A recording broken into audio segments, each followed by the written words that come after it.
രാജ്യസഭയിലെ നിലവിലെ അംഗബലവും രാഷ്ട്രീയ സാഹചര്യങ്ങളും ഭരണകക്ഷിയായ NDAക്ക് അനുകൂലമായി മാറിക്കൊണ്ടിരിക്കുകയാണ്. പാർലമെന്റിന്റെ ഉപരിസഭയായ രാജ്യസഭയിൽ ഭരണഘടനാ ഭേദഗതി ബില്ലുകൾ പാസാക്കാൻ ആവശ്യമായ 2/3 ഭൂരിപക്ഷത്തിലേക്ക് ഭരണസഖ്യം അതിവേഗം അടുത്തുകൊണ്ടിരിക്കുന്നു.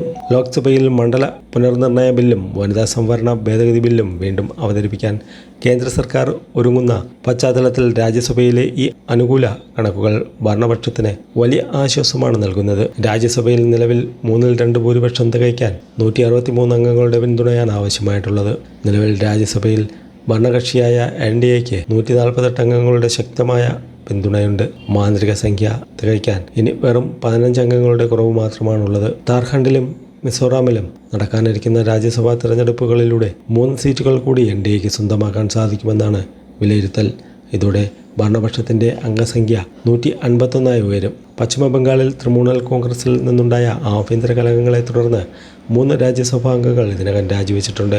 ഈ ഒഴിവുകളിലേക്ക് നടക്കുന്ന ഉപതെരഞ്ഞെടുപ്പുകളിൽ വിജയിക്കാൻ സാധിച്ചാൽ NDAയുടെ ആകെ അംഗബലം 154 വർദ്ധിക്കും. തൃണമൂൽ കോൺഗ്രസിലെ ഭിന്നതകൾ പൂർണ്ണമായി പ്രയോജനപ്പെടുത്താൻ സാധിച്ചാൽ 163 എന്ന നിർണായക സംഖ്യയിലേക്ക് എത്താൻ NDAക്ക് കേവലം 9 അംഗങ്ങളുടെ കുറവ് മാത്രമായിരിക്കും ഉണ്ടാകുക.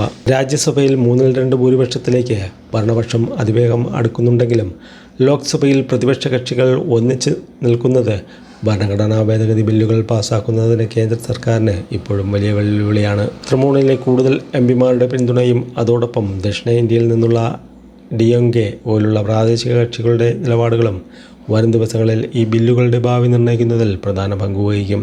2026 ജൂൺ 18 നടക്കാനിരിക്കുന്ന നിർണായകമായ രാജ്യസഭാ തെരഞ്ഞെടുപ്പുകളുടെ ഉപരിസഭയിലെ രാഷ്ട്രീയ ചിത്രം കൂടുതൽ വ്യക്തമാകുമെന്നാണ് രാഷ്ട്രീയ നിരീക്ഷകർ വിലയിരുത്തുന്നത്.